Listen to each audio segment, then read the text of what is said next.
Juste, alors bonjour à toutes et à tous. Donc je suis, Catherine Tosselin-Desmar, je suis membre du PCN, santé du programme Horizon Europe. Petit propos introductif, même de logistique presque. On est très nombreux ce matin, donc je vous demanderai de bien couper vos micros, pour ne pas, perturber les présentations qui vont vous être faites sur les différents appels à projets, pour le confort de tous, ce sera nettement mieux. Et deuxièmement, vous l'avez remarqué, l'enregistrement, a démarré puisque, cette présentation de ce matin fera l'objet d'un replay sur notre site horizoneurope.gouv.fr. Et sans plus tarder, quelques petits propos introductifs sur le PCN. Comme j'ai cru voir beaucoup de nouveaux participants ce matin, une petite présentation de qui est le point de contact, national santé, français. Alors nous sommes une petite équipe, au sein du ministère de l'enseignement supérieur, de la recherche et de l'espace à présent. Nos noms ont dû circuler, je pense que vous en connaissez pardon certains, notamment Rosa qui est notre coordinatrice et mes collègues, Roxane, Brachet et Kevin Plouchard. On vous a, mis, notre mail générique. N'hésitez pas à nous poser, toutes les questions, si vous souhaitez, candidater aux appels à projets du cluster santé, ou autres questions relatives aux partenariats européens institutionnels comme, IHI ou EDCTP, voire aussi les appels à projets, multinationaux, ainsi que la mission cancer. Nous avons une page LinkedIn, qui vous permet aussi d'avoir les informations, hem, assez régulièrement. Et n'hésitez pas enfin, à vous inscrire si ce n'est pas déjà fait à notre liste diffusion, donc vous avez les liens sur cette diapo. Donc je le disais, juste à l'instant, nous avons différents instruments. Évidemment, les appels à projets du cluster santé, qui, ont une actualité, quasi brûlante puisque le programme de travail 2026-2027 va sortir, on espère la semaine prochaine.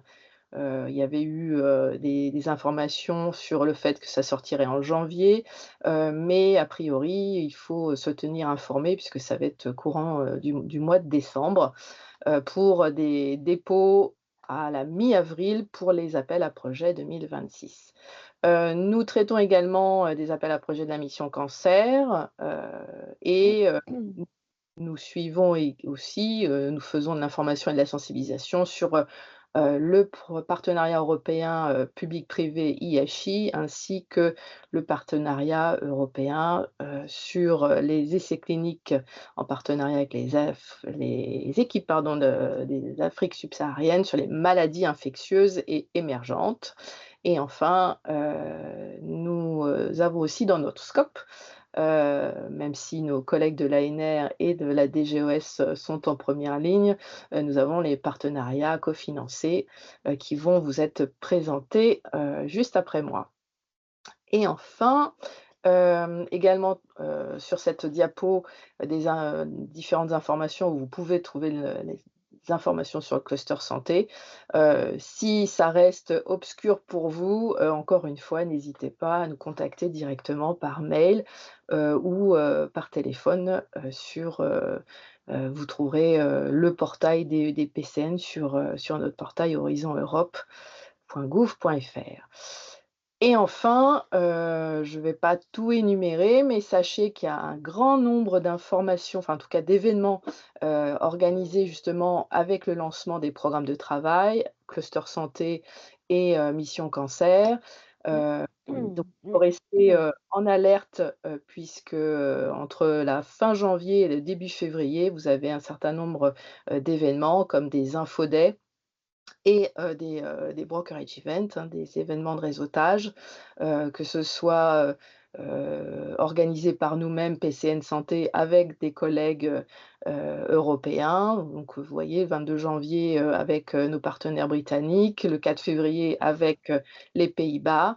Nous co-organisons aussi, l'événement de réseautage, liés à l'Infoday du cluster santé avec notre réseau européen de PCN.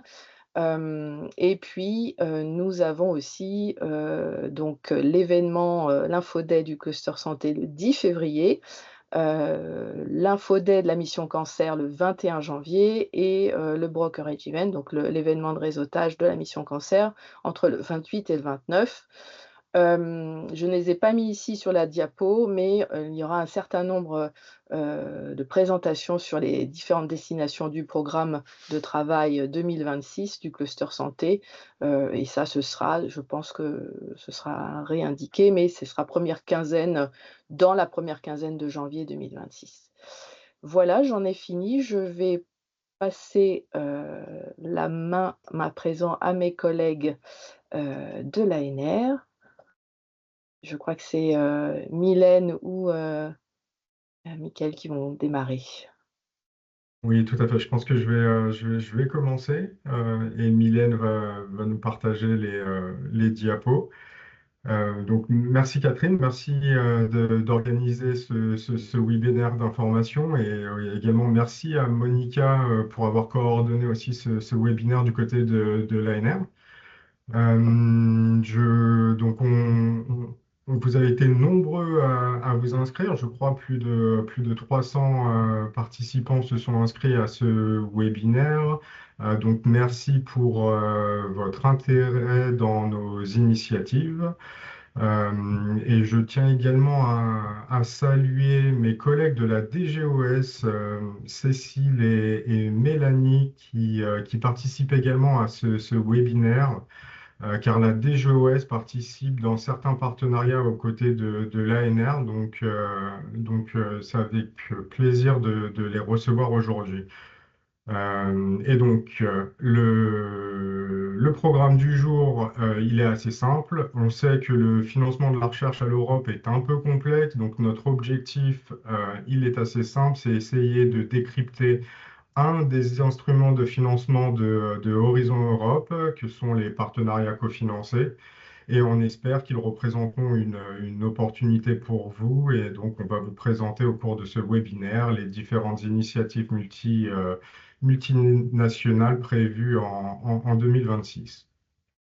Et donc, très rapidement, pour vous donner un petit peu un contexte sur Horizon Europe, l'idée simple derrière ce programme cadre, en fait, c'est de savoir comment on peut répondre aux défis qui sont désormais transfrontaliers, et est-ce qu'un pays seul peut vraiment relever ce défi. Donc la collaboration internationale n'est plus simplement une option, mais vraiment une nécessité.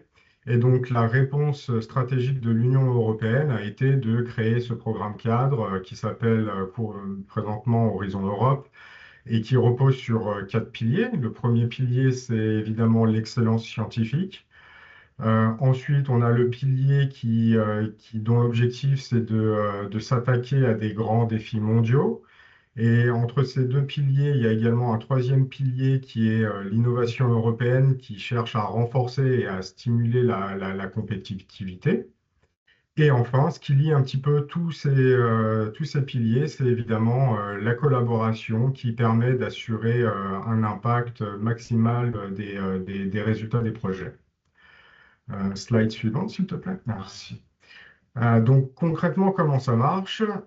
Et c'est là qu'entre en jeu un des instruments de Horizon Europe dont on va vous parler aujourd'hui, donc ces partenariats cofinancés.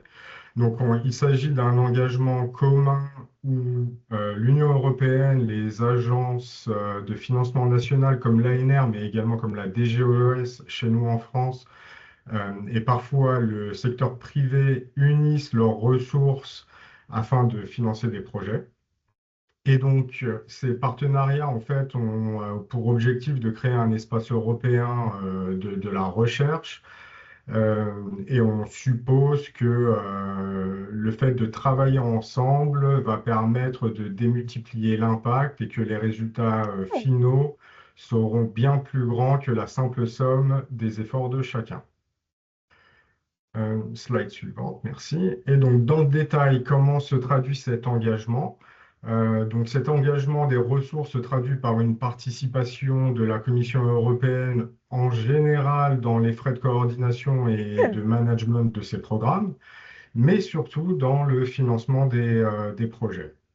Alors en pratique, ce cofinancement de la Commission européenne transite par les agences nationales qui sont, elles, responsables du financement de la recherche menée Mhm. dans leur pays.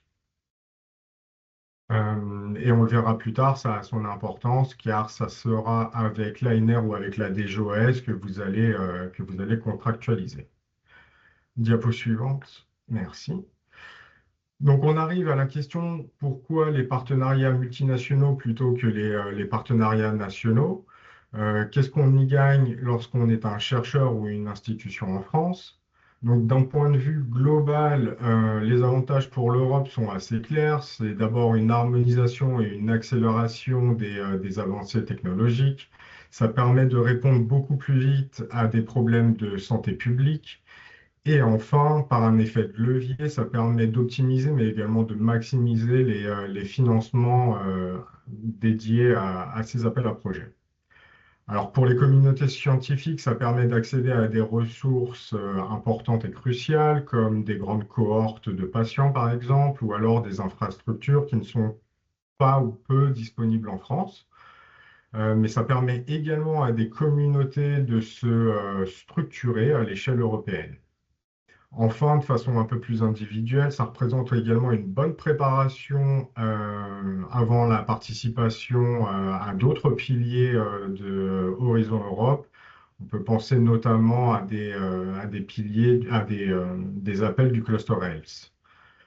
Et donc justement, d'un point de vue plus spécifique pour vous, pour les équipes françaises, ça peut représenter une aide dans votre progression de carrière, ça peut donner une visibilité internationale à votre labo ou à votre institution.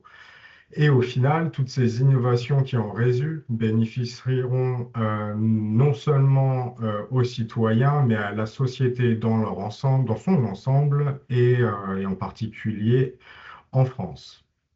Donc il y a un point très important qu'on souhaite mentionner, c'est que la France n'est pas attendue comme un participant parmi d'autres, mais on attend que les participants français jouent un rôle de leader dans les consortiums, notamment de par l'excellence de notre recherche. C'est la raison pour laquelle on vous encourage vivement, mais également financièrement, comme vous le verrez lors de nos présentations, à prendre un rôle de coordinateur au sein de ces consortiums. Diapo suivante, merci. Donc très rapidement, voici un tableau qui vous donne un bon aperçu des différentes initiatives multilatérales. Les domaines couverts sont très variés. Il y a donc beaucoup d'opportunités dans plein de domaines différents. Et donc, lors de ces webinaires, on va passer en revue un petit peu toutes ces initiatives, ou en tout cas les initiatives qui seront lancées en 2026. En tout cas, les appels à projets qui seront lancés en 2026. Diapo suivante.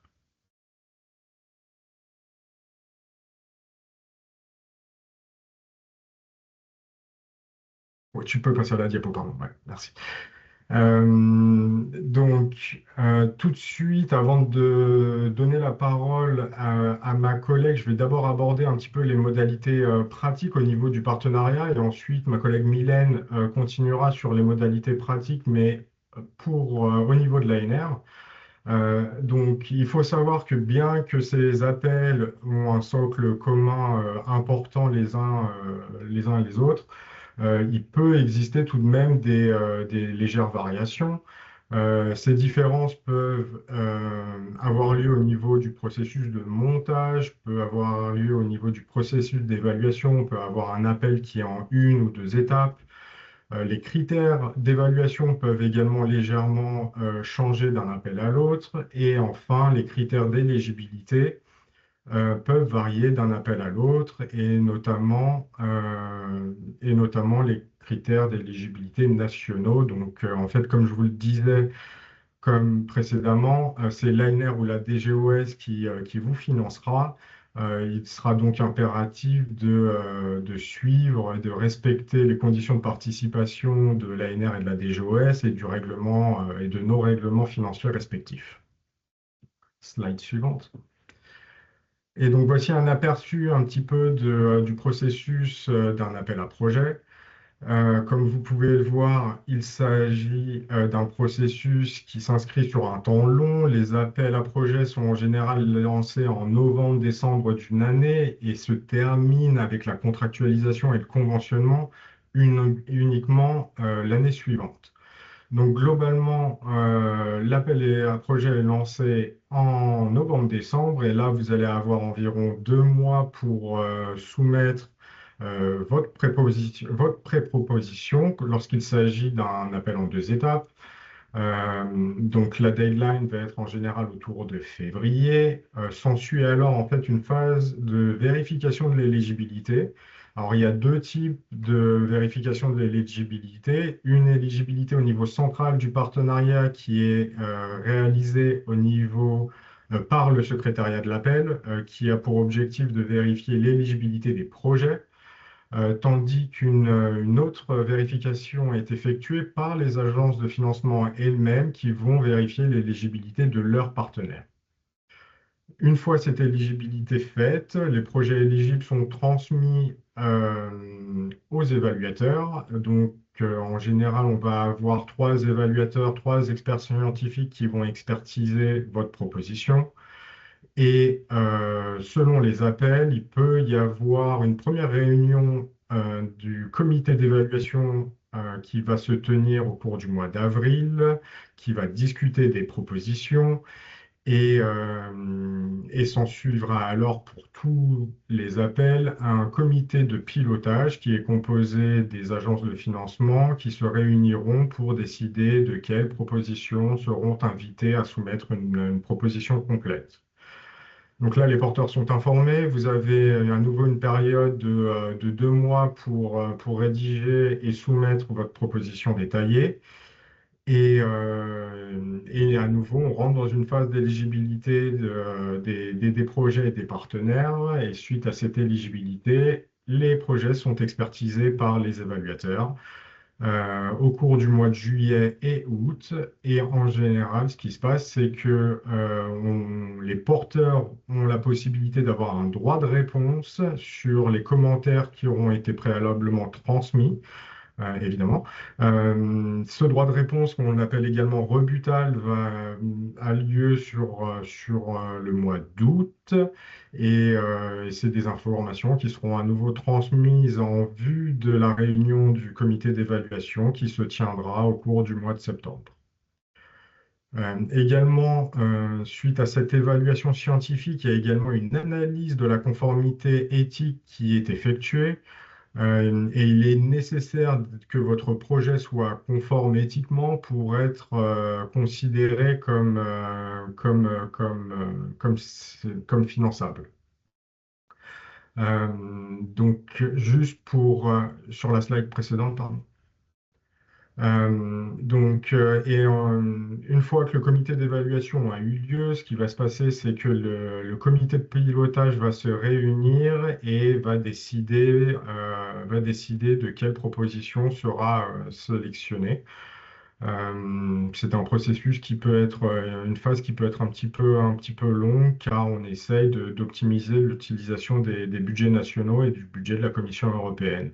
Et donc très rapidement, les projets enfin les porteurs sont informés de la décision au cours du mois d'octobre, au cours du mois de novembre, et la contractualisation commence en novembre-décembre. Slide suivante. Donc, qui contacter? C'est très simple. Pour toute question portant sur les contours de l'appel à projet, le montage de votre consortium, les différents documents ou la soumission de votre projet, il faut contacter le secrétariat de l'appel. Et pour toute question qui va se porter sur les conditions d'éligibilité nationale, sur le montage de votre budget, faudra contacter votre agence de financement, donc soit l'ANR, soit la DGOS. Et voilà, j'en profite du coup pour donner la parole à ma collègue Mylène qui va continuer sur les modalités pratiques au niveau de l'ANR. Merci. Oui, merci. Bonjour à tous. Je m'appelle Mylène Vaillancourt et je vais vous présenter la partie aspect pratique et administratif de l'ANR. Donc, la documentation des appels à projets que vous allez voir aujourd'hui est disponible sur les sites respectifs des différents partenariats, mais aussi sur le site de l'ANR. Donc, si vous allez sur notre site et l'onglet Appel à projets, appels en cours et à venir, vous allez voir en fait défiler ici les appels à projets qui sont ouverts ou qui sont annoncés, donc en phase d'être ouverts. Et si vous connaissez votre partenariat ou des mots-clés de l'appel, vous pouvez aussi utiliser la barre de recherche qui va vous amener sur l'appel en question. Donc, sur l'annonce de l'appel à projet en question sur notre site, vous avez accès aux différents textes de l'appel à projet, ainsi que différents liens qui vont vous amener soit sur les liens des pages web, des partenariats, du site de l'appel ou des outils de soumission électronique. Donc, ça va être différent pour chaque appel à projet, mais vous avez accès sur notre site ANR. Donc, l'ANR a certains critères d'éligibilité pour lesquels les projets doivent être conformes. Et donc, la proposition va être considérée comme inéligible si elle est non conforme avec un des critères suivants. Donc, premièrement, les propositions semblables sont inéligibles. Donc, vous ne pouvez pas soumettre la même proposition ou une proposition extrêmement semblable à différents appels à projets en même temps. Et de la même façon que vous ne pouvez pas resoumettre un projet qui a déjà été financé par un autre appel, voilà, par un autre appel dans le passé. Les propositions qui ne proposent pas un projet de recherche et d'innovation sont inéligibles. Et aussi les propositions, les projets dans lesquels il y a des partenaires établis dans un pays qui fait l'objet de sanctions de la part de l'Union européenne sont inéligibles. Et donc, juste ici, on ne parle pas de citoyenneté ici, mais on parle vraiment de partenaires établis dans un de ces pays. Et les pays qui font l'objet de sanctions présentement, en 2025, sont la Russie, la Biélorussie et les territoires ukrainiens contrôlés par la Russie. Quelques mots sur la protection du potentiel scientifique et technique. Donc, le dispositif PPSP a pour but de protéger les établissements par rapport à l'accès à leur savoir et savoir-faire stratégique et aussi les technologies sensibles. Et donc, l'ANR met en œuvre la PPSP pour les projets déposés comportant des partenaires publics ou privés étrangers au sein de leur consortium. Et donc, les projets identifiés par l'ANR vont être soumis à un avis du service du haut fonctionnaire de défense et sécurité. Et s'il y a un avis négatif, le projet en question ne pourra pas être sélectionné pour financement. Et donc, si vous avez comme partenaire un partenaire public ou privé étranger, on vous conseille fortement de contacter votre service PPSP au sein de votre établissement avant de soumettre la proposition pour vous assurer de l'éligibilité de votre consortium.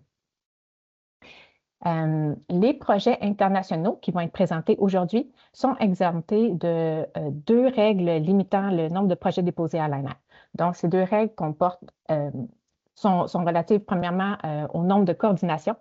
Donc, normalement, le nombre de coordinations est limité à 1. Par contre, si vous êtes déjà coordonnateur d'un projet financé par l'ANR, vous pouvez quand même soumettre un projet comme coordonnateur à un des appels internationaux qui va être présenté aujourd'hui. Et aussi, on a une limitation de 3 projets dans lesquels vous pouvez être impliqué normalement à l'ANR. Et encore une fois, les projets internationaux présentés aujourd'hui ne comptent pas dans cette limitation de 3 projets. Par rapport au budget, ça c'est vraiment spécifique au budget d'un partenaire français qui va demander du financement à l'ANR. Donc l'ANR, on finance un minimum de 15 000 € par projet et le maximum est fixé selon, est spécifique à chaque appel à projet, est fixé par appel de projet. Donc vous allez avoir les informations spécifiques à ça dans les documents de l'appel à projet en question, spécifiquement dans les Guidelines for Applicants. Et puis, si vous soumettez un projet comme coordonnateur, vous pouvez normalement demander un budget un peu plus élevé que pour un simple partenaire pour compenser en fait les frais supplémentaires de coordination du projet. Vous pouvez aussi participer sur fonds propres. Donc, à ce moment-là, vous réalisez les expériences et les tâches en in-kind. Et ça, c'est uniquement pour le partage des données et de matériel biologique. Et une petite note sur le transfert d'argent. Donc, normalement, on peut transférer de l'argent vers des collaborateurs français, mais par contre, l'ANR ne permet pas le transfert d'argent vers des collaborateurs étrangers. Vous pouvez avoir toutes les informations sur notre règlement financier, encore une fois, sur notre site Internet. Donc, si vous allez dans Appel à projet, règlement financier, et vous allez avoir la page de notre règlement financier. Il faut faire attention, notre règlement financier a été modifié très récemment. Et donc, on a maintenant 2 documents de règlement financier. C'est important de consulter le bon. Donc, les appels à projets internationaux sont soumis au règlement financier des modalités d'attribution des aides à coût réel. Donc, c'est vraiment celui-là qu'il faut que vous consultiez pour les appels internationaux. Et sur notre page du règlement financier, vous avez aussi plusieurs fiches pratiques que je vous conseille fortement de consulter. Voilà. L'ANR finance des organismes publics et privés.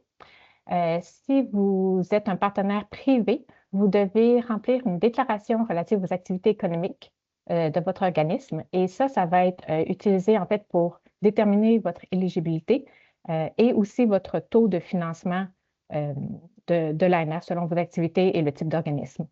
Et donc, vous pouvez remplir cette déclaration. C'est disponible encore une fois sur notre page du règlement financier. Et toutes les informations ici, en fait, que vous devez, les contacts que vous avez ici listés, donc Paul Roger et catégorisation bénéficiaire agence.fr, sont aussi mentionnés sur notre site Internet, sur la page du règlement financier. Nous avons 2 types de financement à l'ANR, donc le financement à coût marginal ou à coût complet.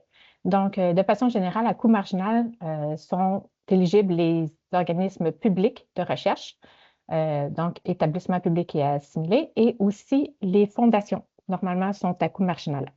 Et on a aussi les établissements de santé privés d'intérêt collectif qui peuvent être à coût marginal. Et donc, le bénéficiaire à coût marginal bénéficie d'un taux d'aide de maximum de 100% en fait des dépenses éligibles. Les financements à coût complet sont normalement les organismes privés. Donc, on considère privé entreprises, mais aussi les sociétés et associations. Et donc, le taux d'aide est entre 30 et 60% des coûts admissibles, dépendamment du type d'organisme et du type d'activité. Et ça, c'est déterminé par la déclaration d'activité que je vous ai présentée juste avant. Et donc, quelques exemples de taux de financement. Présentement, on a 60% pour les PME, 30% pour les grandes entreprises et 50% pour les associations. Et le pourcentage, c'est toujours pourcentage de coûts éligibles. Et vous avez une première fiche pratique numéro 1 par rapport à la participation des entreprises au projet que je vous conseille de consulter si vous êtes un privé. Par rapport aux coûts admissibles, on a différentes catégories de coûts admissibles. Donc, on a premièrement les frais de personnel. Une petite note pour les bénéficiaires à coût marginal. Le personnel permanent n'est pas admissible comme frais de personnel pour les bénéficiaires à coût marginal. Seulement le personnel qui est non permanent. Et donc, par contre, pour le budget, vous devez quand même inclure la contribution du salaire du personnel titulaire et des permanents dans votre budget, dans le budget total de la proposition. Vous devez quand même inclure les salaires des titulaires et permanents. Voilà, et ça, c'est uniquement cette règle de personnel permanent non éligible, c'est uniquement pour les bénéficiaires à coût marginal, ça ne concerne pas les coûts complets. Ensuite, comme coûts admissibles, on a les coûts de matériel et équipement. On a les prestations de services qui doivent être plus petites que 50% de l'aide allouée. Et les autres frais comme frais de bâtiment et terrain et les missions de personnel. Et finalement, les frais d'environnement, qu'on appelle communément les overheads. Donc, les frais d'environnement sont différents selon si vous êtes à coût marginal ou à coût complet. Donc, à coût marginal, les overheads sont fixés à 13,5% des coûts éligibles. Et pour les bénéficiaires à coût complet, les overheads sont plafonnés à 68% des frais de personnel admissibles et 7% des autres frais admissibles. Et encore une fois, vous avez une fiche pratique extrêmement pratique pour les détails des coûts admissibles, éligibles. Les accords de consortium. Donc, quand doit-on remplir un accord de consortium? Normalement, ça va être demandées spécifiquement dans le texte de l'appel à projet, ou sinon, c'est les règles de l'ANR qui s'appliquent. Donc, la règle de l'ANR, c'est lorsqu'il y a un partenariat avec une entreprise. Mais vous allez voir, en fait, tous les appels à projets que vous allez voir aujourd'hui à l'international vont demander un accord de consortium normalement. Et quand il y a un accord de consortium, il y a des versements qui sont conditionnés à la soumission de cet accord de consortium-là. Donc, pour les bénéficiaires à coût complet, c'est le deuxième versement qui est conditionné à l'obtention de l'accord. Et pour les bénéficiaires à coût marginal, c'est le solde du financement qui est conditionné à la transition de l'accord de consortium. Et vous avez encore une fois une fiche pratique pour les accords de consortium pour vous aider à les remplir. Et on a aussi sur notre site un modèle d'accord de consortium qui est fidèle au cadre européen et qui est disponible, il me semble, en français et en anglais.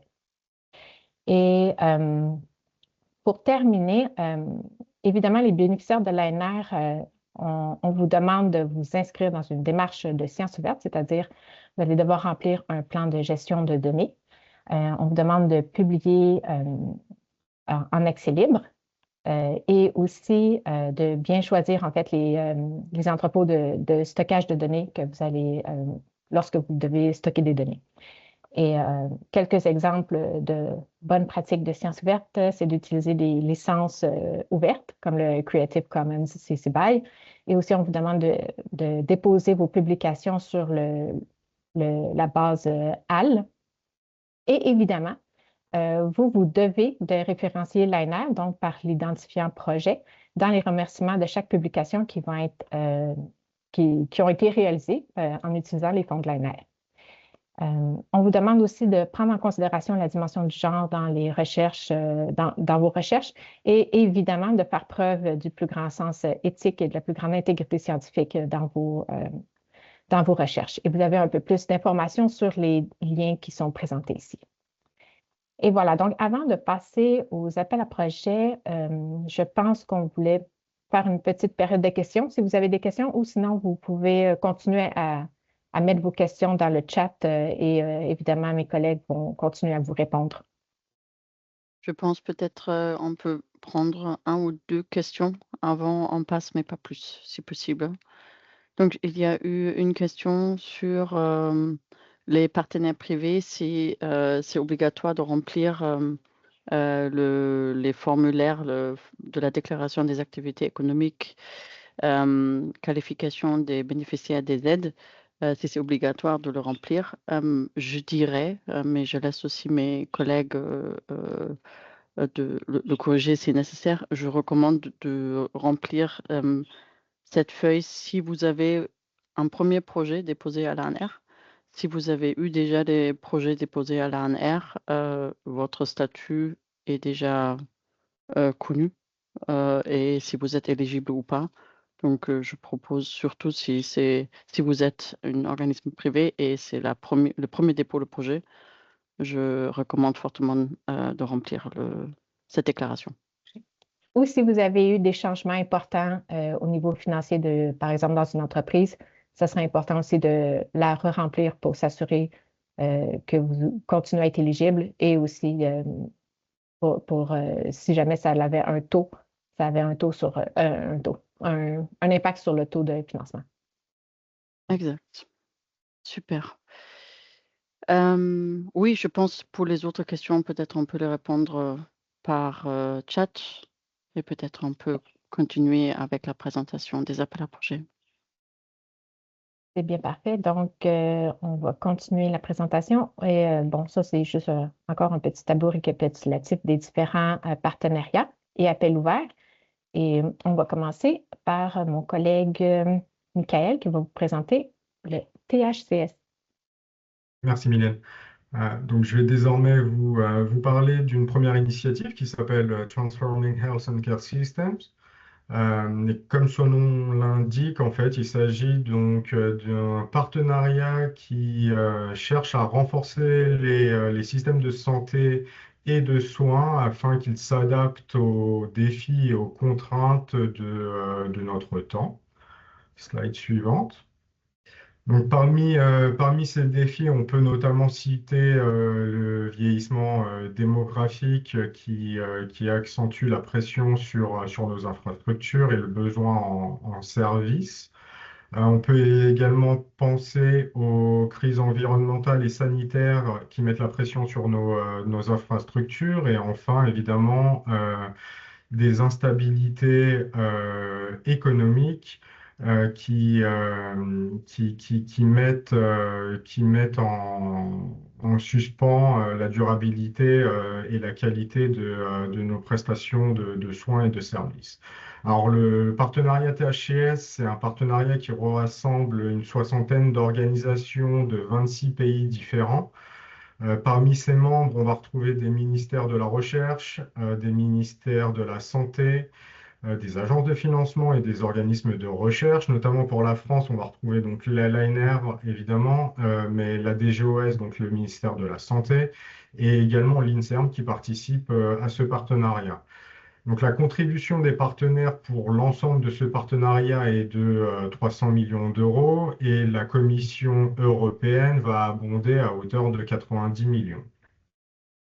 Diapo suivante. Et donc je voudrais me concentrer surtout sur l'appel à projet de 2026. Donc l'objectif, le titre, c'est Access to Care.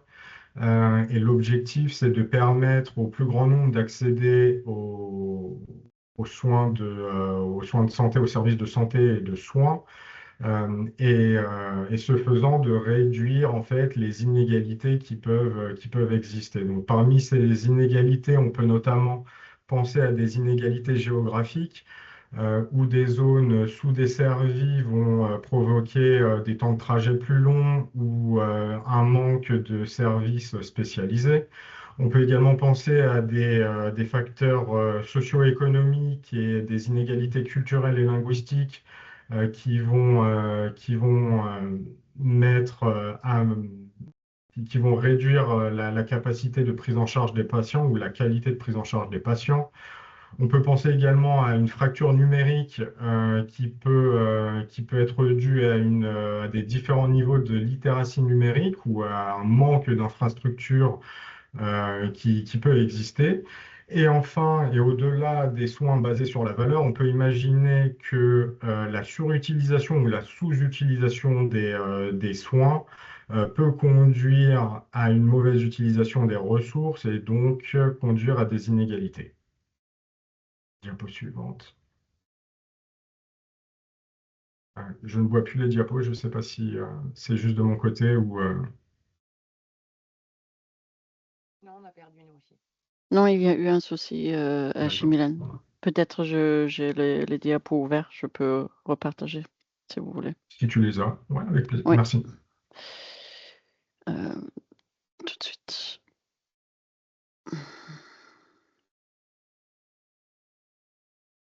Est-ce que je partage? Oui, tout à fait. Tu peux me rappeler où tu étais? Juste après 2 slides suivantes. Ouais, super, merci. Et donc, ce qui est attendu de vos projets, au-delà de l'amélioration de l'accès, on attend des projets qui proposent de nouveaux modèles de financement, de nouveaux modèles de prestations de services de santé et de soins, des nouveaux parcours de soins, et des programmes qui sont des programmes de soins intégrés et interdisciplinaires. Et au-delà de ces aspects-là, ce qui est attendu, c'est une approche écosystémique de vos projets et un processus de co-création entre les différents acteurs du système. On pense notamment en fait aux organisations de patients, aux organisations de citoyens et aux autres ONG. On pense également à la participation d'entreprises du secteur privé et notamment de partenaires technologiques. Bien évidemment, les utilisateurs finaux doivent avoir un engagement dans ces projets, donc les professionnels de santé, mais également les aidants et autres. Et enfin, mais pas des moindres, les décideurs, alors que ce soit des autorités de santé, des payeurs, des agences réglementaires.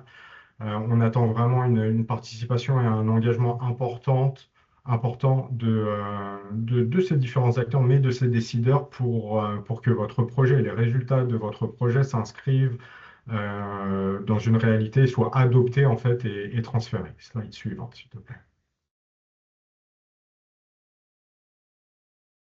Oui, tu peux passer. Et donc, ce qu'on attend de vos propositions, c'est que vos solutions puissent être diffusées, adaptées et adoptées. Donc, on attend une stratégie de transfert claire avec des propositions de toolkits ou des guides de réplication afin à nouveau donc de transférer ou de mettre à l'échelle vos solutions dans divers contextes. Et comme je le disais, un engagement actif avec les décideurs pour garantir l'adoption. Diapo suivante. Concernant les impacts attendus, donc on attend une amélioration évidente de la santé et du bien-être pour les citoyens, une optimisation des coûts et des parcours de soins. Évidemment, c'est le cœur de l'appel, une réduction mesurable des inégalités, mais également en fait des politiques ou des pratiques qui soient basées sur des preuves et qui puissent générer de nouvelles connaissances, des bonnes pratiques qui puissent être diffusées. Et également, un des aspects qui est attendu, c'est un engagement important des patients et des communautés dans leur santé. Diapo suivante. Donc rapidement, il s'agit d'un appel en 2 étapes. L'appel est d'ores et déjà ouvert. La clôture des pré-propositions est fixée au 2 février. L'information importante également, c'est qu'un webinaire d'information sera organisé par THCS la semaine prochaine. Il est encore temps de vous inscrire, donc n'hésitez pas, on reviendra sur le scope, le périmètre et les modalités de participation. Donc, je vous invite à participer à ce webinaire. Diapo suivante. Et donc, concernant les modalités pratiques au niveau du budget, alors déjà, il faut savoir qu'on est 32 agences participantes à cet appel. Côté français, il y a l'ANR, mais il y a également la DGOS qui participe. La durée maximum des projets au niveau de l'appel est de 36 mois, bien que l'ANR ait une durée maximum de financement uniquement de 24 mois. Le budget de l'ANR pour cet appel est de 1,25 million, l'aide maximum par partenaire de 250 000 euros et l'aide maximum pour un coordinateur de 275 000 euros. Et donc, c'est ce que je vous disais en introduction, on essaye de vous inciter à participer en tant que coordinateur dans ces consortiums. Et avant de finir, je profite également pour vous informer des modalités de la DGOS. Il faut juste savoir que la DGOS a un budget de 2 millions et que leur aide maximum est de 500 000 euros par partenaire. Pas en charge pour en finale. Et ça sera tout pour moi. Il Merci. n'y a même pas une annexe qui traîne quelque part. Merci, Michael. Juste Roxane, votre micro. Voilà, merci.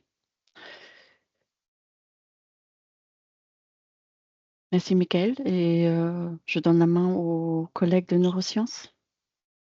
Oui, Il n'y a merci pas de questions actuelles. Ah, pardon. Sorry, pardon. Vas-y.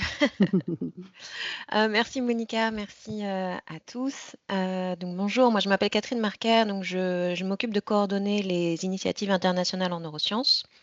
Et aujourd'hui, vous avez également présent Gaël Dutour-Provenzano et Anthony Petit qui travaillent avec moi sur ces initiatives. Donc je vais passer la première slide, merci. Donc on va avoir 3 appels en 2026 et je vais vous dire quelques mots de chacun de ces appels. Donc CRCNS, ce n'est pas un appel européen, donc c'est un peu l'outlier aujourd'hui, mais en une slide, je vais quand même vous le présenter parce que c'est quelque chose qui peut être important pour votre communauté. Et on va parler un petit peu plus longuement du nouveau partenariat sur la santé du cerveau qui commence en janvier 2026. Slide suivante, merci. Donc voilà, CRCNS, qu'est-ce que c'est? Donc c'est un appel multilatéral international qui s'occupe de recherche collaborative en neurosciences computationnelles. Donc contrairement aux appels européens, on a quand même une thématique qui est la même un petit peu chaque année. Donc, c'est vraiment ce que vous avez écrit ici dans les objectifs. Donc, améliorer notre connaissance de la structure et de la fonction du système nerveux, des mécanismes sous-jacents aux maladies du système nerveux, ainsi que des stratégies computationnelles mises en œuvre par le système nerveux. Donc, on a vraiment ce côté connaissance du cerveau, des maladies et des approches avec donc, un aspect computationnel dedans. Spécificité, c'est que c'est un appel avec les États-Unis. Donc, on a à minima un partenaire français et un partenaire américain. Et ensuite, vous pouvez rajouter un partenaire israélien ou un partenaire japonais. Donc là, l'appel a été clôturé déjà. Donc j'espère que vous avez déjà candidaté. Mais sinon, je vous invite à vous informer si ce sont des choses qui vous intéressent pour les années suivantes. Merci. Slide suivante. Donc on va parler un petit peu plus longuement, donc, parce que c'est notre thème aujourd'hui, des partenariats européens et de la santé du cerveau. Donc jusqu'ici, il y a sans doute pas mal de vous qui connaissaient déjà les anciennes initiatives. Donc on avait des ERANET de type neurone sur les maladies du système nerveux et GPND sur vraiment la neurodégénération. Et on a également eu toutes sortes d'initiatives, Human Brain Project et autres. Et en fait, toutes ces initiatives vont maintenant converger vers ce partenariat européen sur la santé du cerveau. Donc, on travaille depuis 2 ans à le mettre en place et il va commencer en janvier 2026. Slide suivante. Merci. Donc, la coordination est allemande et on a principalement des agences de financement nationales qui sont les partenaires donc, de ce partenariat. À l'heure actuelle, on est 54 partenaires de 33 pays. Donc, quand même, comme Michael vous l'a présenté, des initiatives assez larges. Et on va également avoir d'autres partenaires en termes de... On va demander l'avis de chercheurs, de médecins, d'organisations de patients, du secteur privé, des décideurs, des régulateurs, des citoyens, etc. Donc, ça va être quelque chose d'assez inclusif. Et on va essayer d'avoir cette vision holistique de la santé du cerveau.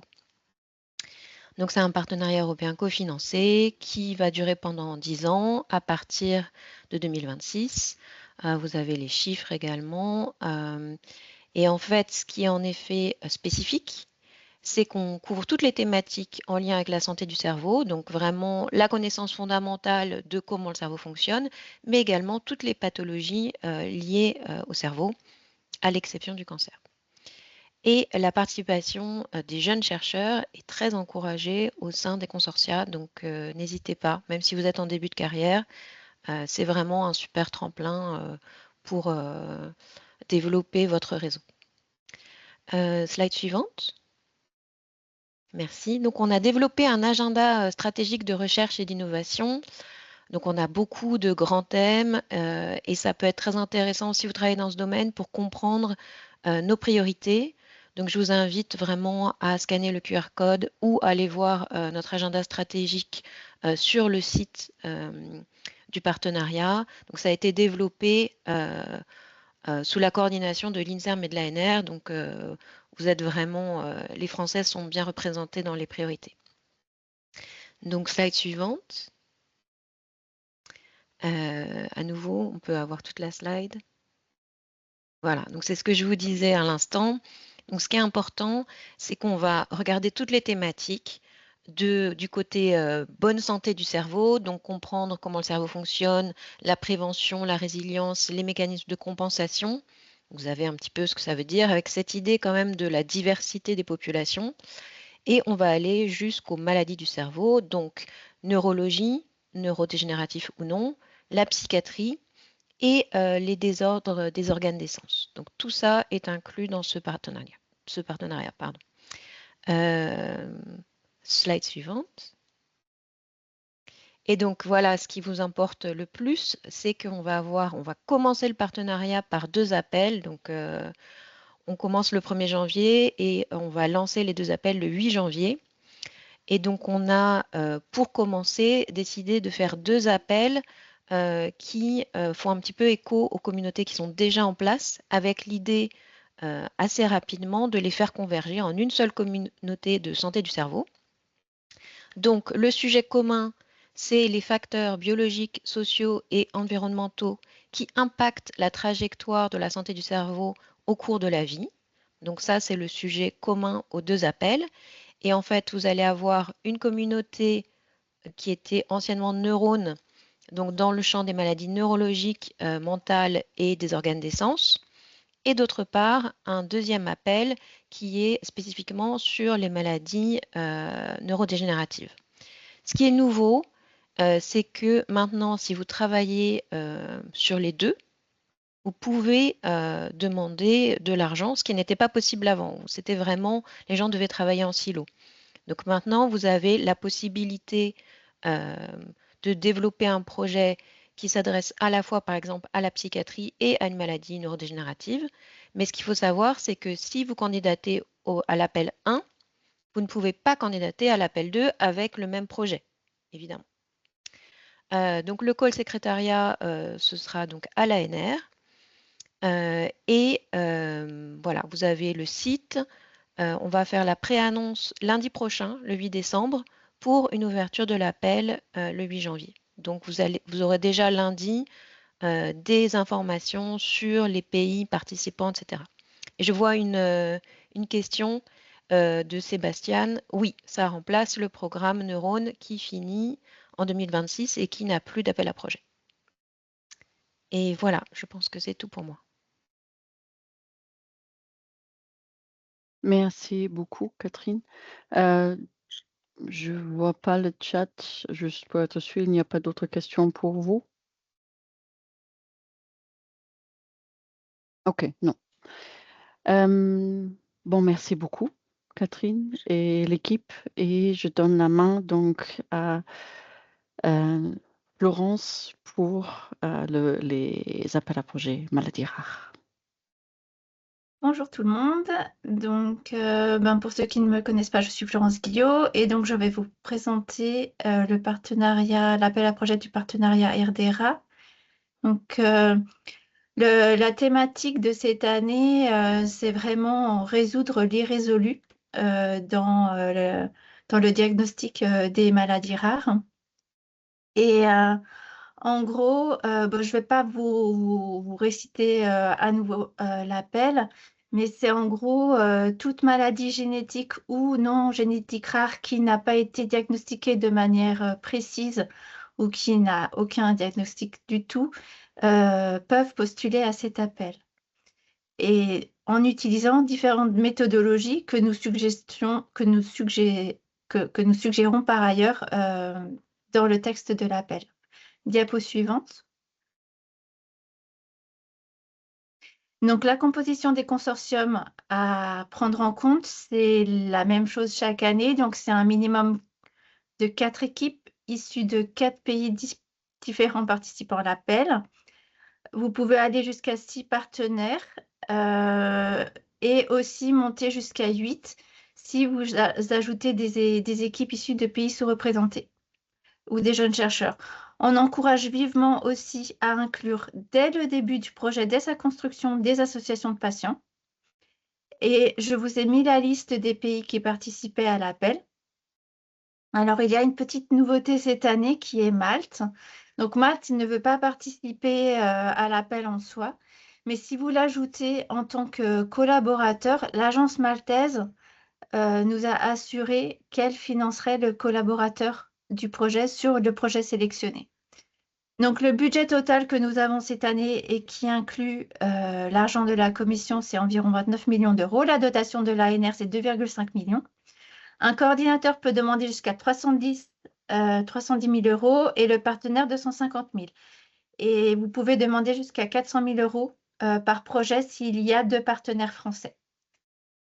Donc, les sujets exclus de cet appel, donc en gros, c'est un petit peu comme chaque année, les projets se focalisant sur des maladies qui sont dans la thématique de GPND. Donc, avant, c'était GPND, mais maintenant, c'est Brain Health, sont exclus. Les maladies infectieuses rares, les cancers rares, ainsi que les effets secondaires rares en réponse à un traitement. En revanche, donc, les erreurs innées du système immunitaire ou prédispositions génétiques à des maladies infectieuses rares sont éligibles. Alors, les associations de patients, donc je réponds vite fait dans le chat à la question de Déborah, elles ont un financement à elles qui est du financement de la commission. Donc, elles peuvent directement demander du budget jusqu'à 25 000 euros. Diapo suivante.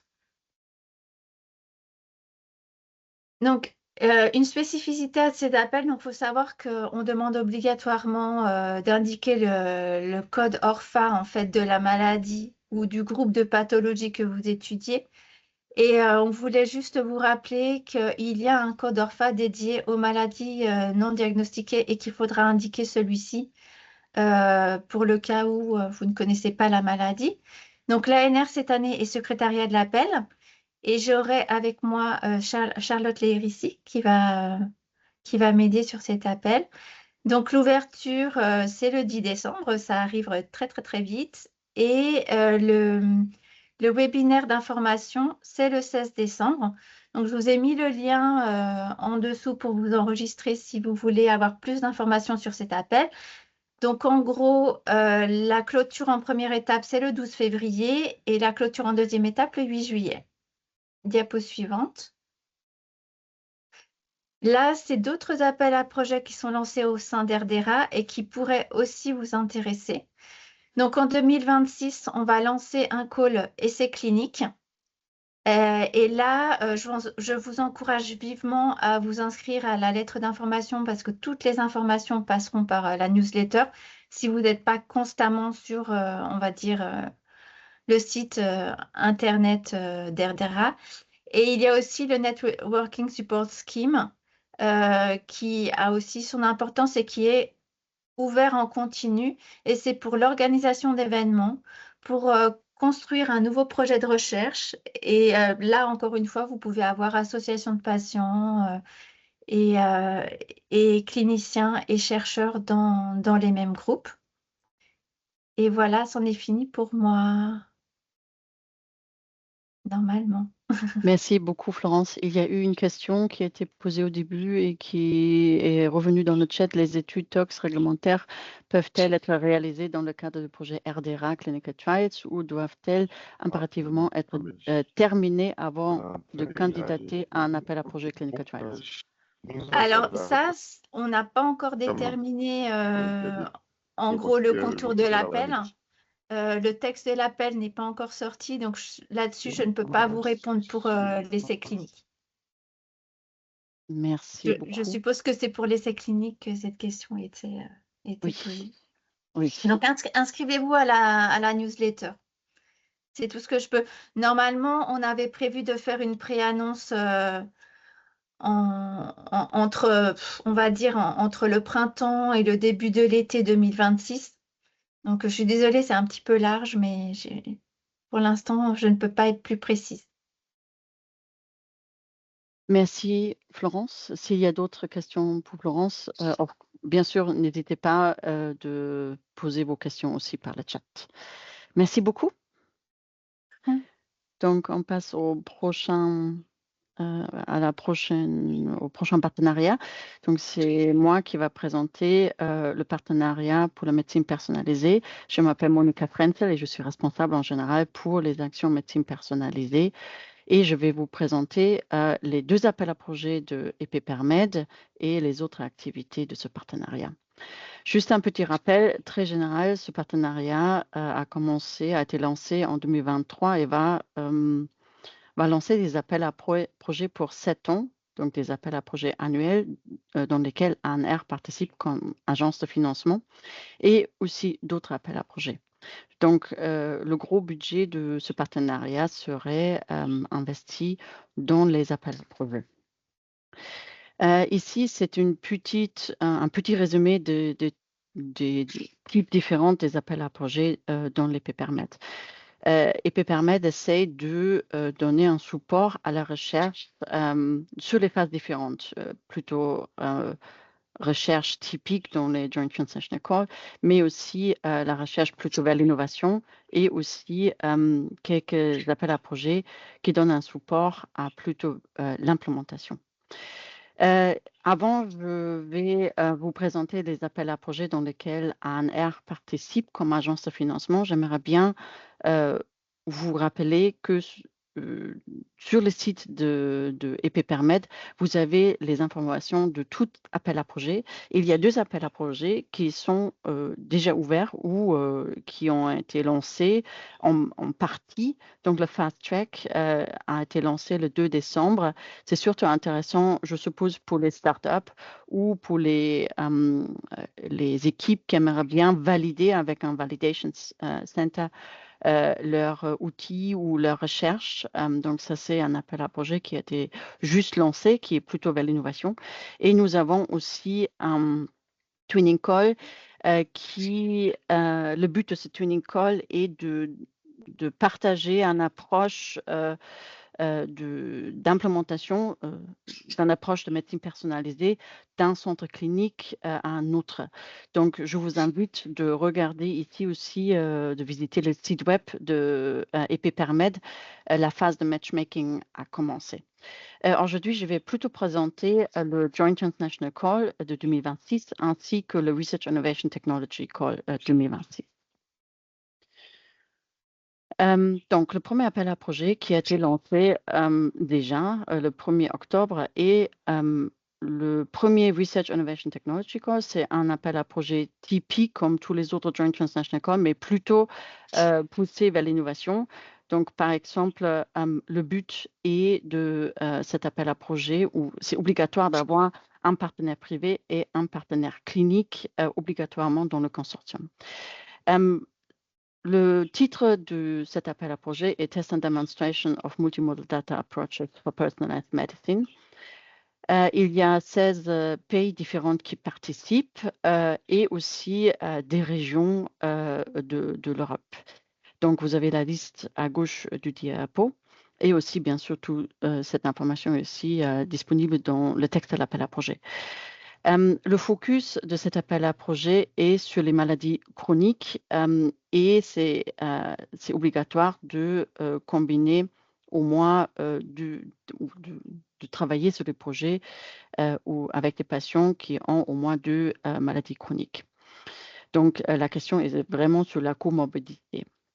Au moins 3 partenaires de 3 pays différents participant dans l'appel à projet pour le plus petit consortium et maximum 7 partenaires. Vous avez la possibilité d'avoir 3 partenaires du même pays. Par contre, il faut bien vérifier que c'est éligible pour les agences respectives qui participent dans l'appel à projet et maximum 2 partenaires sur fonds propres. L'ANR participe dans cet appel à projet avec un budget de 1,5 million d'euros. Et vous avez aussi une limite de budget par partenaire ou coordinateur, comme affiché sur ce diapo. Et on a aussi, si vous avez 3 partenaires, un plafond max par projet. Oui, allô? Pour plus d'informations, je vous invite de visiter le site de EPPermed où vous avez tous les documents de cet appel à projet. Le secrétariat et votre point de contact national aussi est à l'ANR pour cet appel à projet. Vous avez déjà rencontré Mylène Vaillancourt pendant l'introduction de ce webinaire. Il y a aussi Méric Machouri. Les deux forment le secrétariat de l'appel à projet pour cette édition. Et si vous avez des questions aussi comme porteur national, vous êtes invité de contacter Mylène et Méric pour toute question. La clôture de cet appel à projet est le 12 janvier et il y a eu déjà un webinaire organisé par EPPermed pour présenter cet appel à projet et vous trouverez toutes les informations aussi sur le site de EPPermed si vous voulez écouter le webinaire. Voilà, ça c'est le premier appel à projet et le deuxième qui a été juste lancé en novembre, fin novembre, et l'appel à projet typique, type Joint Transnational Call. Il y a 27 pays différents qui participent et 9 régions. Mes excuses, il y a encore le Saxe sur mon diapo. Le Saxe a finalement décidé, la région en Allemagne a finalement décidé de ne pas participer dans l'appel à projet. Et j'ai oublié aussi de mentionner pour l'appel à projet Research Innovation Technology Call, comme pour cet appel à projet ici et aussi l'autre que je viens de présenter, Malte participe, comme aussi expliqué par Florence, donc de la même façon comme dans RDRA. L'agence participe en principe dans les appels à projets, mais si vous avez une équipe à Malte qui souhaite participer dans les 2 appels à projets dans vos consortia, vous pouvez impliquer ce partenaire sous fonds propres pour le moment et le partenaire peut demander après un financement auprès de l'agence à Malte. Donc, pour revenir sur l'appel à projet 2026, le titre est Personalized Medicine for Cardiovascular, Metabolic and Kidney Diseases, Carmen 2026. Donc, il y a un focus sur ces 3 maladies. Je vous invite, pour avoir plus d'informations sur le scope de l'appel à projet, de consulter le texte de l'appel à projet.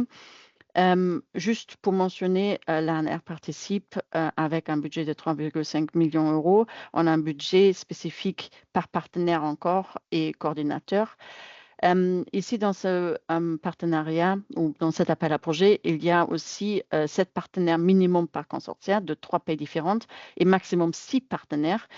Il y a une petite exception, vous pouvez augmenter le consortium jusqu'aux 7 partenaires s'il y a 3 partenaires du même pays. Par contre, ils ont besoin de demander un budget par au moins 2 agences différentes pour avoir 3 partenaires du même pays dans votre consortium. Un partenaire maximum sur fonds propres et toute information pour cet appel à projet, vous avez bien sûr aussi sur le site de EP-Permet et bientôt aussi sur le site de l'ANR. Cet appel à projet a été lancé le 25 novembre et va se clôturer le 10 février. Et il y a un Information Day encore le 16 décembre. N'hésitez pas de participer aussi. On va présenter cet appel à projet beaucoup plus en détail pendant cette journée d'information. Le secrétariat de l'appel à projet et aussi votre point de contact national est à l'ANR. Si vous avez des questions générales pour l'appel à projet, ça sera moi-même le point de contact. Toutes questions pour les porteurs nationaux seront adressées à Mylène Vaillancourt et Myrick Machouri. L'adresse mail, en fait, est la même. Donc, n'hésitez pas à nous contacter si vous avez des questions pour ces 2 appels à projet. Et avec cela, oui, c'est juste un petit rappel. Il y a bien sûr toute information autour de EP-Permet sont sur le site web du programme et n'hésitez pas de vous inscrire au newsletter. Comme ça, vous avez toute information directe. Il n'y a pas autant de newsletters. Par contre, s'il y a un appel à projet qui s'ouvre, vous avez l'information tout de suite. Donc, merci beaucoup. Et je regarde peut-être rapidement s'il y a une question pour EP-Permet.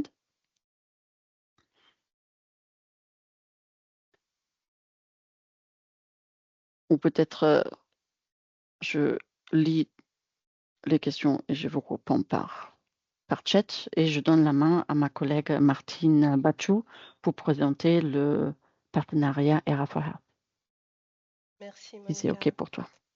Bonjour à tous. Donc, je vais vous présenter le partnership ERA4Health, qui est un partnership avec un focus large pour favoriser un espace européen de recherche en matière de santé.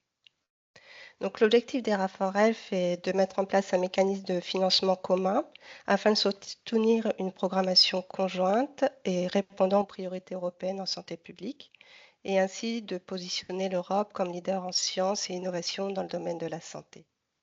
Donc, pour atteindre cet objectif, le consortium ERA4Health soutient une recherche médicale à fort impact afin de favoriser l'émergence de nouvelles politiques de santé publique ainsi que des solutions innovantes. Et dans cette perspective, il est également essentiel de valoriser les solutions de santé déjà existantes en améliorant leur utilisation au sein de la pratique clinique. Et de plus, ERA4Health contribue à faciliter la réalisation d'études cliniques académiques et multinationales, non seulement par leur financement, mais aussi par l'accompagnement de leur conduite opérationnelle. Et enfin, le consortium veille à intégrer les principes d'éthique, de transparence et de participation afin de renforcer la confiance du public et l'impact sociétal de la recherche menée en Europe. Et comme dans tous les partenariats cofinancés, donc la première pierre à l'édifice d'Era4Health a été l'élaboration de l'agenda stratégique de recherche et d'innovation. Donc les priorités qui ont été identifiées sont les stratégies de prévention et de santé publique, la nutrition et les maladies liées au mode de vie, les maladies cardiovasculaires, les nanotechnologies et les technologies de pointe pour la prévention, le diagnostic et le traitement des maladies. Et enfin, les domaines de recherche où il est nécessaire d'implémenter des études cliniques par l'académique. Et je voulais vous prévenir qu'une nouvelle mise à jour du SRIA sera publiée en octobre 2026. Excusez-moi.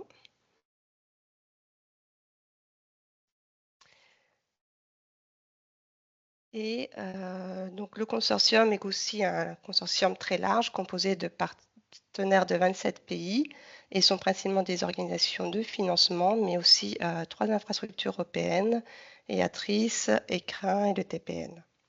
Diapo suivante. Cette année, donc Era4Health ouvre son 7e et son 8e appel à projet.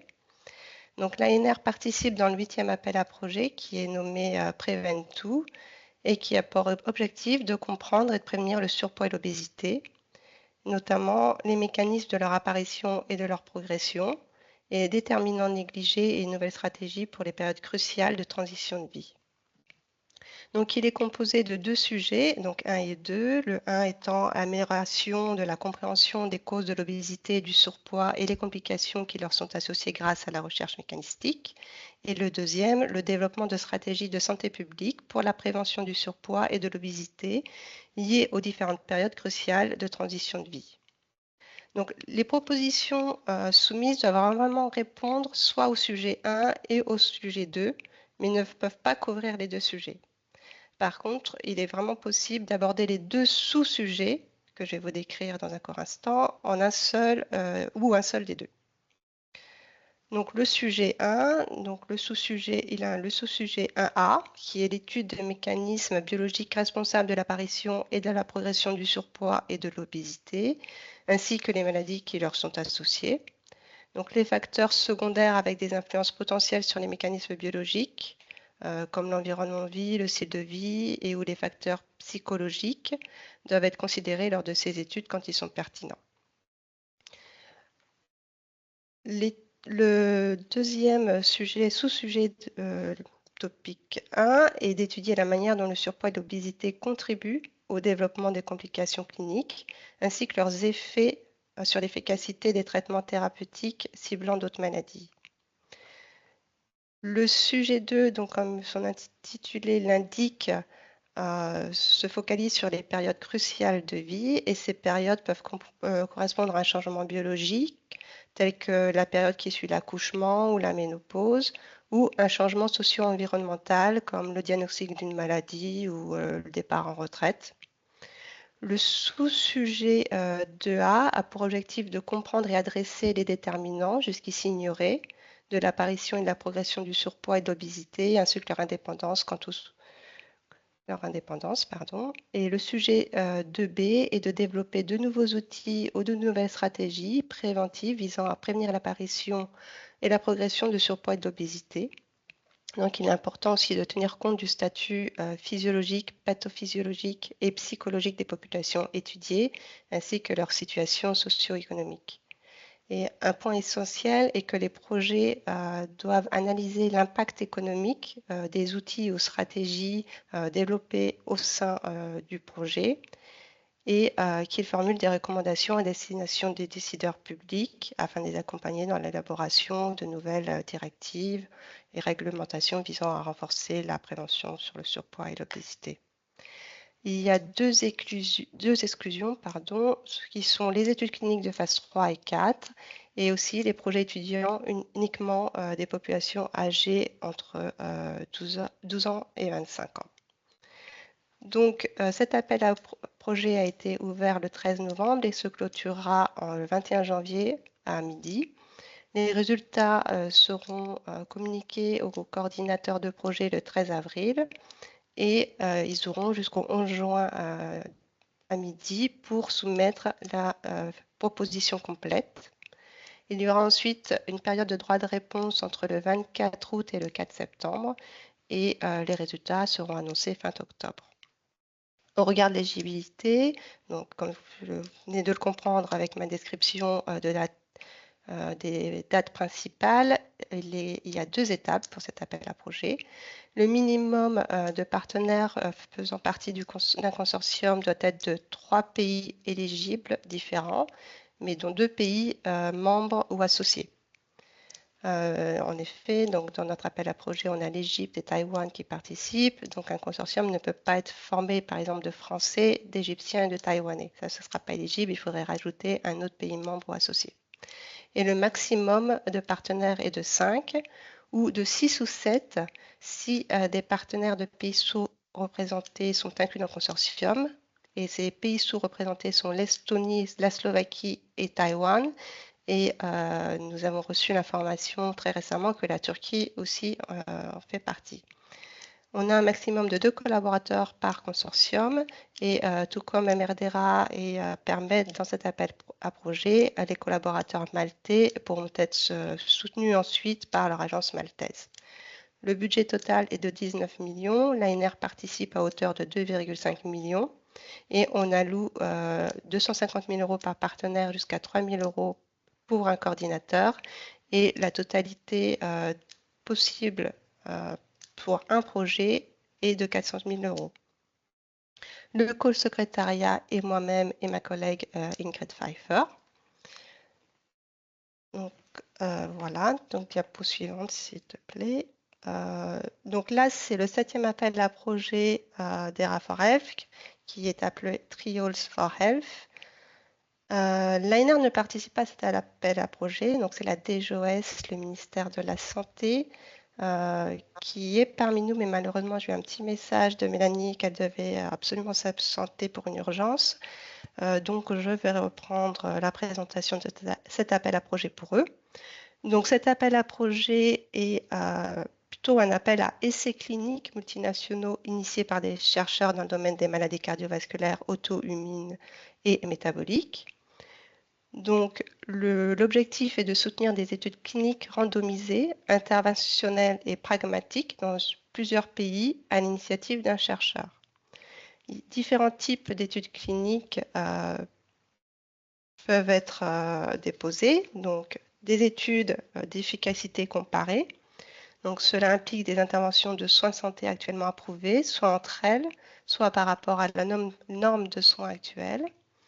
Les interventions peuvent être de diagnostic, de dépistage, de prévention et de traitement. Elles peuvent être pharmacologiques ou non pharmacologiques, telles que des interventions en nutrition ou en mode de vie, en chirurgie, en méthode de pronostic, en utilisant des dispositifs médicaux, en e-santé et en numérique, ainsi que d'autres interventions de santé. Un autre type d'études cliniques qui peuvent être déposées, ce sont les réaffectations thérapeutiques pour des médicaments disposant d'une autorisation de mise sur le marché, mais hors brevet. Et les exclusions sont les études cliniques à des fins commerciales.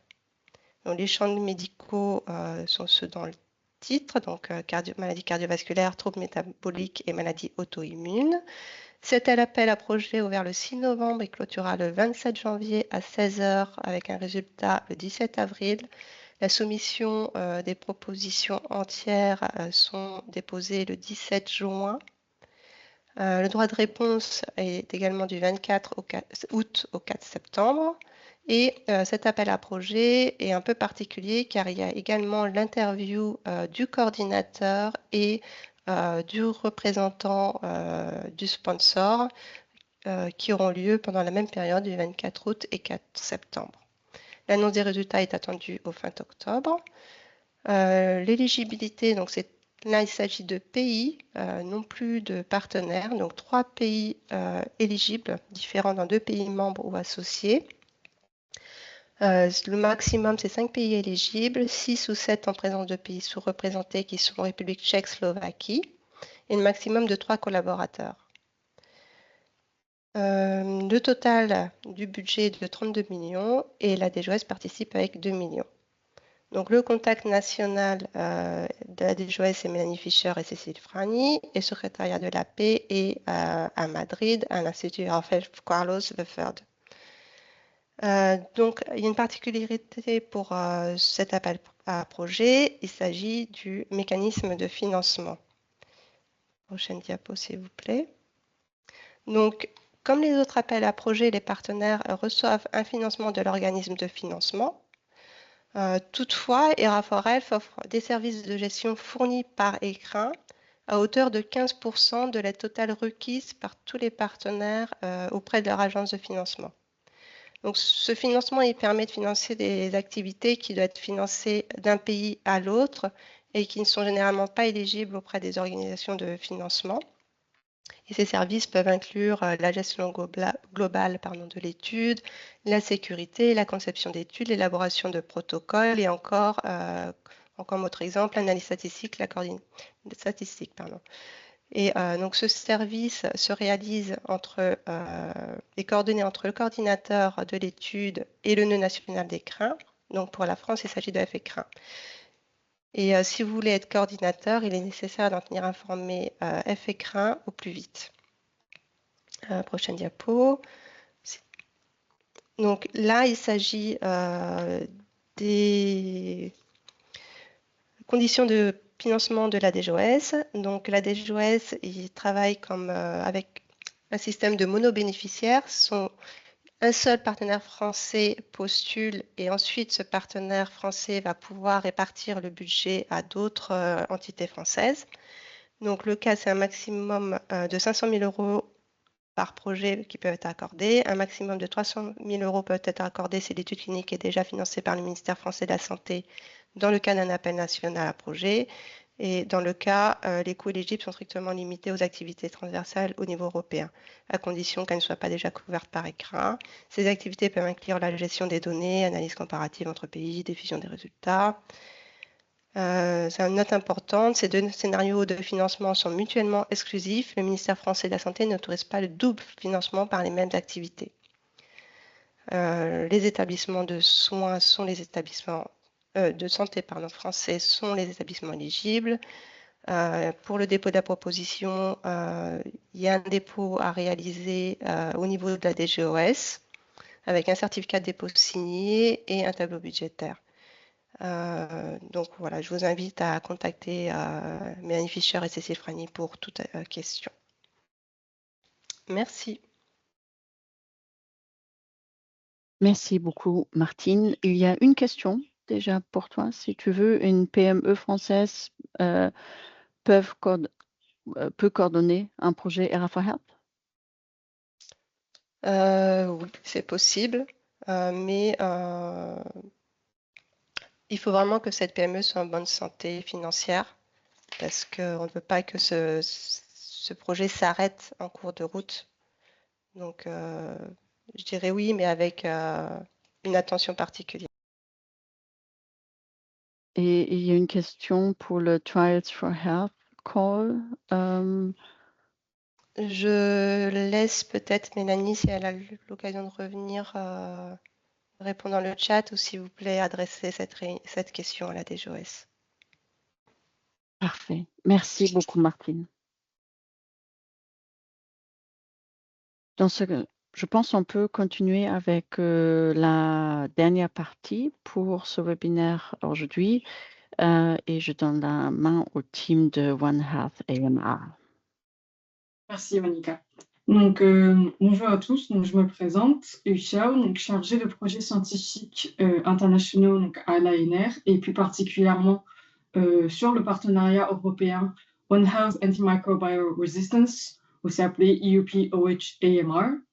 Donc, ce partenariat a été lancé donc, en juin 2025 et prend la relève donc, de l'initiative JPI-AMR.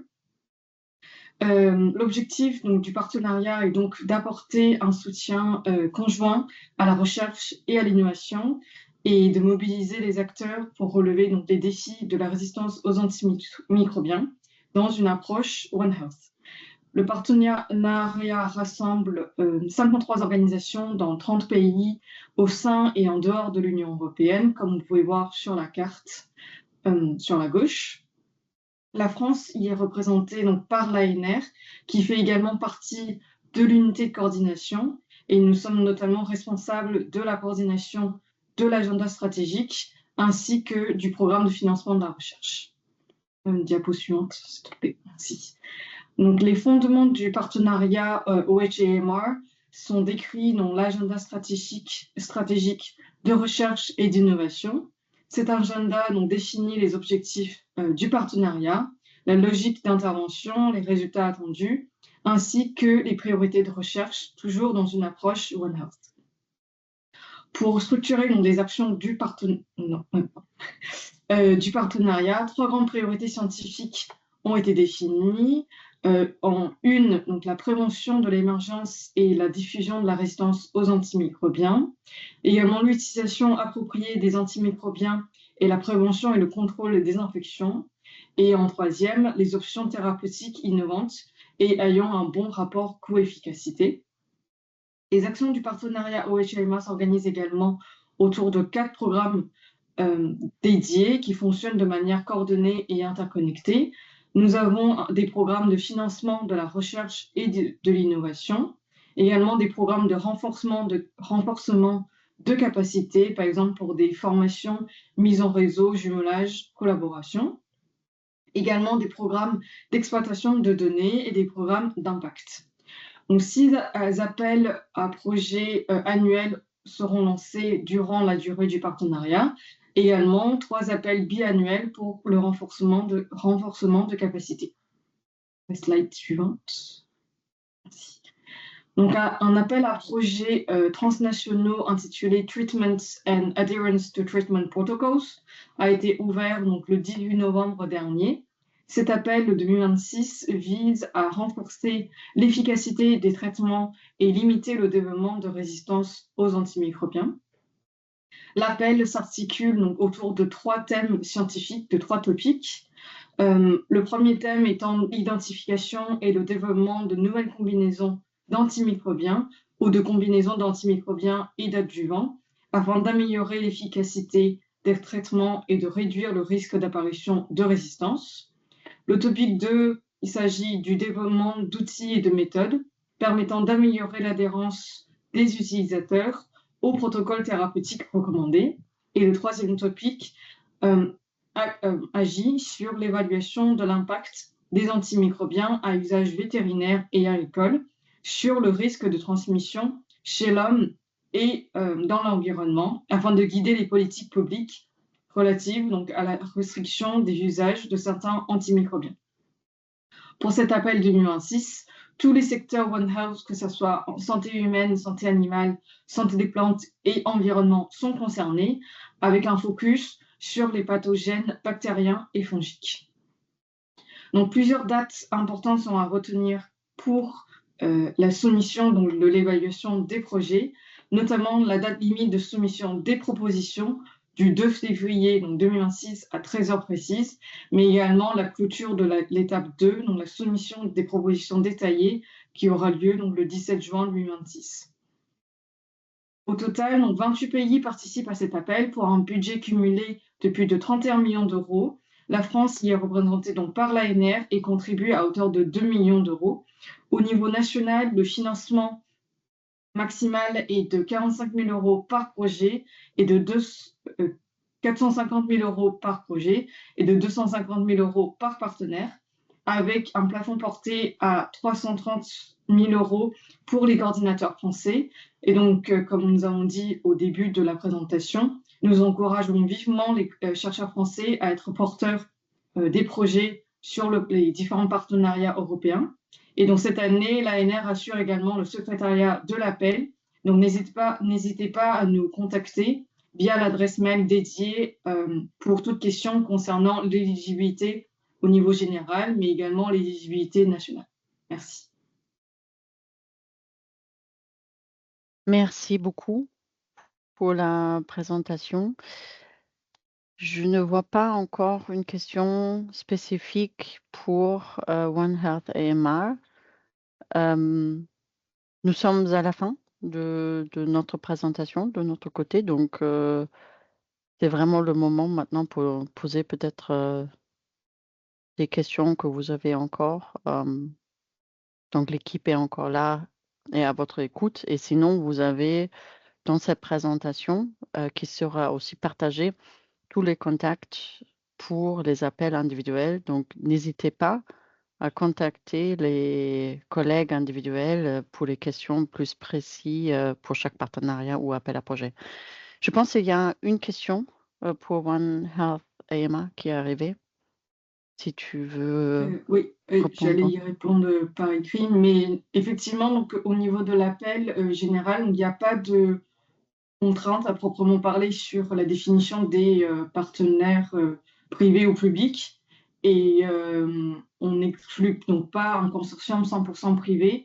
Toutefois, à chaque fois, il faut que chaque partenaire contacte donc son agence de financement au niveau national pour connaître les critères d'éligibilité au niveau national et être sûr que chaque partenaire donc répond aux critères d'éligibilité de son pays.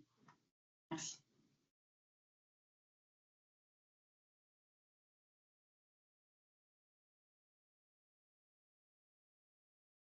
S'il n'y a pas d'autres questions, on peut peut-être simplement aussi partager l'information que, encore une fois, Catherine a dit ça au début, le webinaire a été enregistré, donc on va partager le replay après. On a une question de Madiane Bolly. Oh. C'était juste un pouce de contentement. Oui, pardon. En fait, je voulais juste réagir pour dire merci que c'était super, mais c'était pas forcément une question.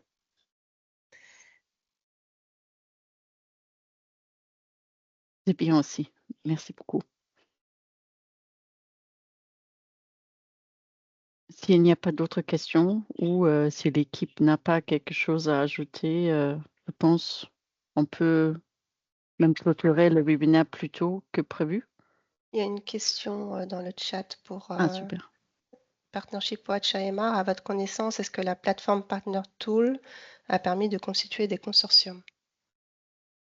Donc, nous avons donc ouvert la plateforme récemment et normalement, donc, il y a déjà des chercheurs qui sont dessus pour soit proposer des expertises ou proposer donc, des projets et ils cherchent d'autres partenaires.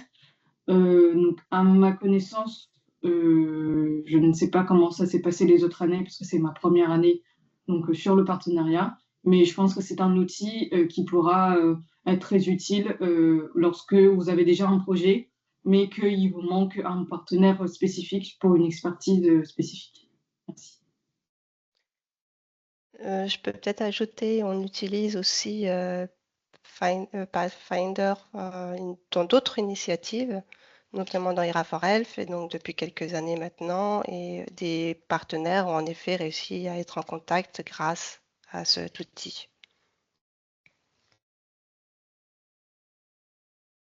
Je confirme aussi le partenariat et peut permettre un partnering tool à disposition qui est Bitomatch. Et nous avons l'impression, surtout aussi dans la phase de widening, où ça c'est souvent deuxième phase, où vous avez la possibilité d'ajouter un autre partenaire d'un pays sous-représenté dans nos appels à projets. C'est très utile pour trouver des partenaires, mais également en première étape. Donc, c'est fortement recommandé aussi pour créer des réseaux, de vous connecter à des partnering tools différentes des initiatives.